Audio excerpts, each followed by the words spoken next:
You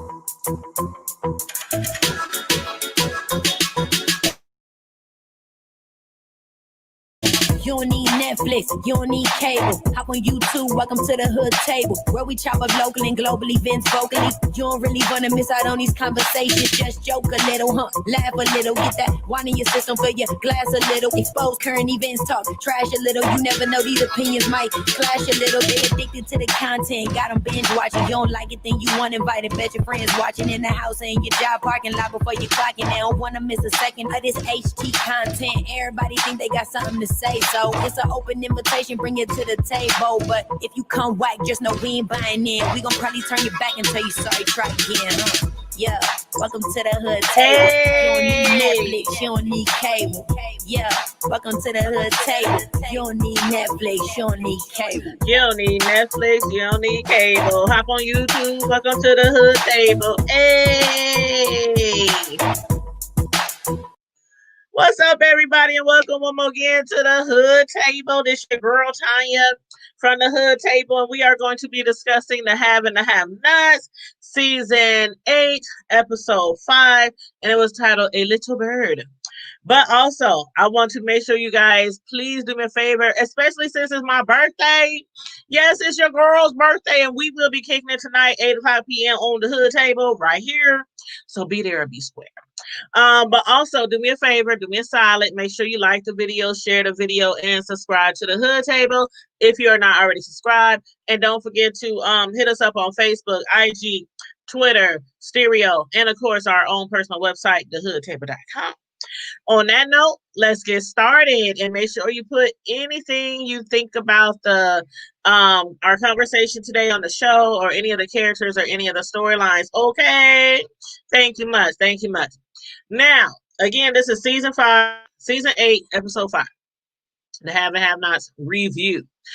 Last episode, just a little recap.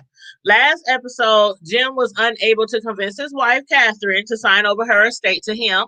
She's still locked up in jail, but while she's still, regardless of her being in jail or not, she informed him that Hannah is the executor of her estate, and he is not to have his hands on it at all. Hannah is overseeing all of her accounts and all of her properties, including the hotel.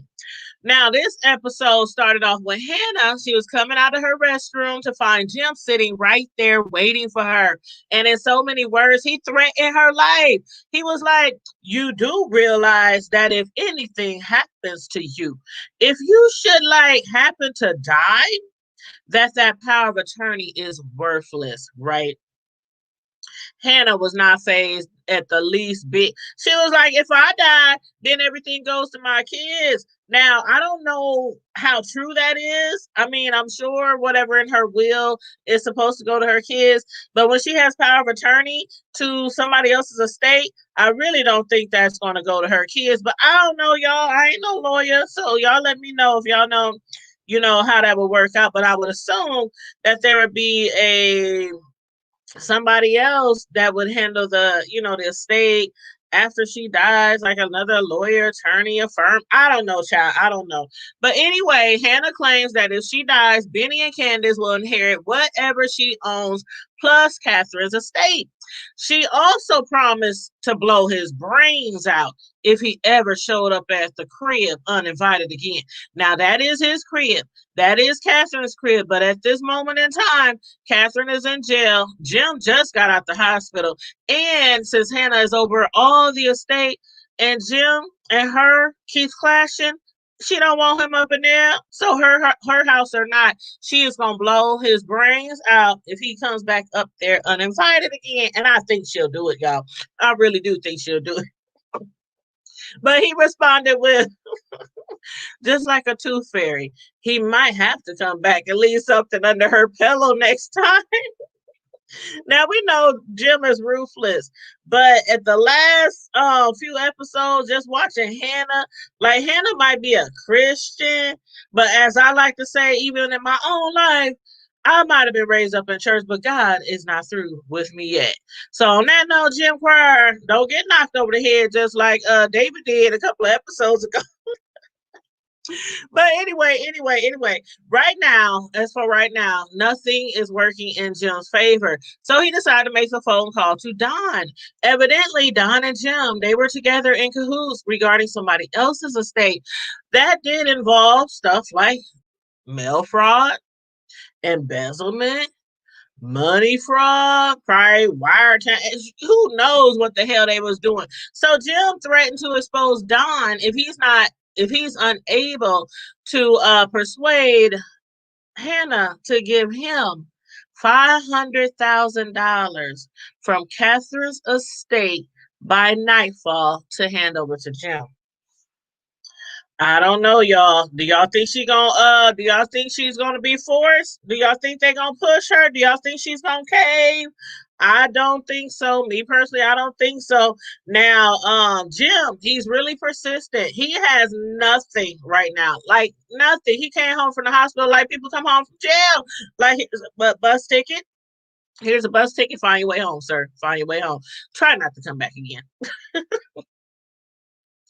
But anywho, Jim, he needs Don to persuade Hannah into giving him a $500,000 and get it to him by nightfall. Hannah was like, I don't give a damn what Jim wants. Tell Jim he can basically go to hell. And not only that, Don mentioned to Hannah that Veronica is in default, over $54 million in default. So for authorizing some loans, is that another thing that Catherine might have over Veronica's head? And I'm like, why the hell? Why am I just finding out about this? $54 million and then rehab clinics? Like Veronica owns a chain of rehab clinics. Her ass needs to be in a rehab clinic. She needs to be somewhere because she is crazy. She needs to be locked up. She needs to be confined somewhere, chained to a table, to a wall, something. I don't know. Somebody need a psychiatry. I don't know. I don't know. But while Jim is trying to make something shake, Catherine is really making it shake up in the jail. She's still in jail, but after several requests to the CO Kendrick, she finally found out how her son Wyatt is doing. Kendrick, who is risking his job for her, made a call to the hospital to check on the condition of her son Wyatt. Wyatt, of course, he is surviving for now. And along with that, Catherine is also using her powers to help her new friend that she met in jail named Gina, who she keeps saying reminds her so much of her deceased daughter, who had a lot of issues, a lot of problems, before she so-called killed herself. I really still don't think she killed herself. I think Wyatt has something to do with that, but I don't know. But because of that, Catherine fired the young woman's public defender, public pretender, and is going to hire a private attorney to represent Gina. She's going to try to help her get her kids back. So Gina, Catherine told Gina if she can't help her, she knows a crazy bitch that can. And that crazy bitch happens to be the one who's in default of $54 million. So maybe she will be able to persuade her to take up that case. And that crazy woman, Veronica, we is going to get back on her later on in the show because child, I cannot stand. Oh, I can't stand Veronica. But anyway, what's crazier than that is how Miss Cryer can't seem to find her own way out of the jail cell, but she's managing to be able to use her pull, use her reach, her powers, to help somebody else that's in jail. She's trying to help her get out. The girl Gina, she's trying to help her get her kids back because, as we found out last episode, the father of the daughters is doing things to them that he shouldn't do to anybody's child, let alone his own. But anyway, let's talk about the president-elect Charles Landon Oliver. Landon, he makes a call to Oliver to speak with Charles, who was expecting a call from Landon. Charles has Landon out there trying to work on Candace, trying to also find out if she's pregnant. From keeping surveillance on Candace, we found out last episode that they have found out that she purchased a pregnancy test. Candace claims she didn't take the pregnancy test, but she has been, telling people how, she's not been feeling too well. And, so Landon is wondering, is she possibly pregnant? Now, some of y'all out there was like, yeah, she's pregnant by Charles. But then some of y'all out there was like, no, she's pregnant by Mitch. A lot of people believe that Mitch and Candace had some kind of relationship going on together. So y'all let me know how y'all feel after this episode. And do y'all think she's really pregnant? Is she though? Let me know if y'all think she's pregnant. And then again, hold up. I'm still trying to figure out who the hell is Gretchen. The one that Oliver told last time not to show up, the one who insisted on coming over anyway, which made Charles upset. But when Charles was receiving a massage from that masseuse, why was I getting happy ending tease from the very beginning of the scene? Before the lady even touched him, I was getting happy ending tease from there. Then right after that, she told him that she can tell that he is really tense and that he needs some sex, which she can handle for him if he wants her to. Now, although Charles made it known that he is still not over Candace, he's still in love with Candace, but he's been doing things, he's been trying to, how we do sometimes. In order to get over one person, you get up under another person, or, get on top of another person. But anywho, that's what he's been doing lately. So he told the lady, proceed, girl, do you help me to forget all about Candace. And she proceeded to do what she had to do to give him a happy ending. I knew I was getting happy in the tease, y'all. I knew it. But while Charles and Landon, are trying to find out if Candace is pregnant, she was out for dinner with her bro Benny and Mitch. And when she when she got up to go to the ladies' room, Mitch had revealed to Benny that he loves Candace. Now, I had mentioned before that I had a feeling that Mitch really had some feelings for Candace. I couldn't really tell if Candace had feelings for him though. She seems to treat him almost like a brother, like a good friend of the family. But Mitch, I could tell a long time ago that he had some feelings or was harboring some feelings for Candace. But I was like, have they really messed around? Like some people believe that she might in fact be pregnant by Mitch. Again, I don't know. Y'all let me know how y'all feel about that. But yes, Mitch revealed to Benny that he loves his sister. And I was like, I knew it. I knew it. I knew it. I knew it. I knew that he had strong feelings for Candace. But again, some people think they sleeping together. Of course, Benny, he wasn't trying to hear all that. And he asked Candace if her and Mitch were, or she and Mitch were messing around. She really didn't say yay or nay. She just kind of was like, beating around the bush, laughing about a kiki, like it was a joke or something like that. And Mitch didn't say if they were messing around. He was just like, man, come on, would it be so bad though? He said, would it be so bad though if he was to mess around with his sister? I think so. I think so because for one, him and Benny is real cool. And you know how some guys are about they cousins, they female cousins, or their sisters, or female cousins, even sometimes aunties and mamas. They don't want them date nobody, let alone they good homeboy, they good friend, they ace, boo cool. Because if anything happens, if anything goes down, and they friend hurt they relative, it's going to go down. It's going to go down. But in this case, Mitch is also with a mob-like family, so I don't think that would be cool. But then again, Candace, hell, she's a mob of her own shit when she was in the street, so they might do well together. But after dinner was over, they arrived back at the hotel only to find Landon there once again. Mitch said, do you realize that I can easily throw you out of this hotel window if you keep harassing my girl Candace? Mitch and Candace both know by now that the president is not over Candace. But remember, months ago, Landon, he wouldn't have ever tried so hard to get Candace and Charles back together. I still don't know why he's doing it now. because I still think that he is somewhat in love with the president still. Like he was madly in love. He was heads over heels, and he was trying so hard to turn the president out to get him the gay. But the president, the president elect Charles, he was like, I'm strictly not Dickly, okay? But yeah, Landon is there once again to try to find out some more intel for President elect. Landon tries to verify if Mitch is actually dating Candace. He's still trying to find out if she's pregnant. For now, we still don't know. I have no idea if the girl is pregnant, if she's not pregnant, if she was pregnant, had a miscarriage, had an abortion.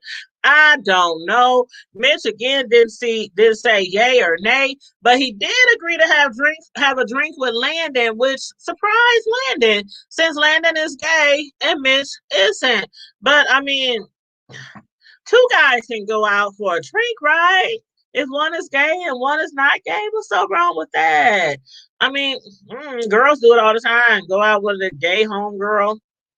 It's no big deal. We all go to the club together, play cards together, kick it together. Ain't no big deal. But I know how it is sometimes with men. Some men be a little bit homophobic. But anyway, in this case, Landon just could not believe that he was about to go out with this man that he says is so fine. So damn fine. So I can't wait till next episode to find out how that goes. But moving right along to Veronica and Justin and his bro Tanner. Now, remember last episode, Veronica had sent for Justin's brother Tanner. And I was wondering, was it because she wanted to get back at Justin? And in a way, she does. She does. But it has something to do with Justin and also Kobe. Because in her crazy head, again, I said earlier, she needs to be committed in one of those rehab places that she got committed somewhere, some psych ward, some psych unit. But in her crazy head, she thinks that it was all Justin's idea for Kobe and his friends to skinny dip in her pool. She told Tanner she wants him to find Kobe. I'm sorry, wants him to go get Justin and do whatever he wants to do with Kobe as well.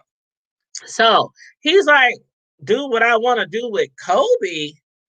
What do you mean you want me to do what I do? I ain't gay. I don't have the gay. I'm straight. He don't even like the fact that his brother's gay and try to beat on him every chance he get to beat the gay out of him.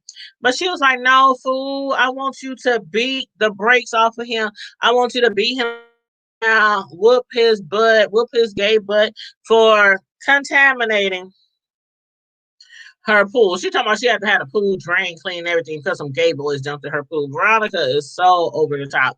But anyway, and to help convince Tanner, who is also a cop because Justin's a cop, as we already know, and Tanner is also a cop. I guess that's something that runs through their family. But to help convince Tanner to do it, she hands him a list of all the men his brother Justin sexually assaulted in the back of his police car after he arrested them. Tanner, all this time, had been under the impression that Veronica's son Jeffrey was the one who turned his brother out and gave him the gay. But I could have sworn that Tanner had mentioned something, some episodes of back how, when they were younger, how Justin displayed some being gay or being bisexual or something like that. So I would have thought that why would he blame it on her son Jeffrey? I don't know, but anyway, Jeffrey did him the gay. They're harassing and assaulting all kind of men in the back of his squad car.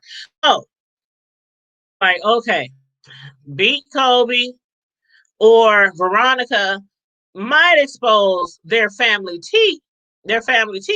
Now, although the family is not happy about just I think it would bring more shame on the family. Now he's not okay. but he was also forcing himself on some of the people that he was arresting in the back of his squad car. So I think Tanner is gonna have to, end up, beating on old Kobe.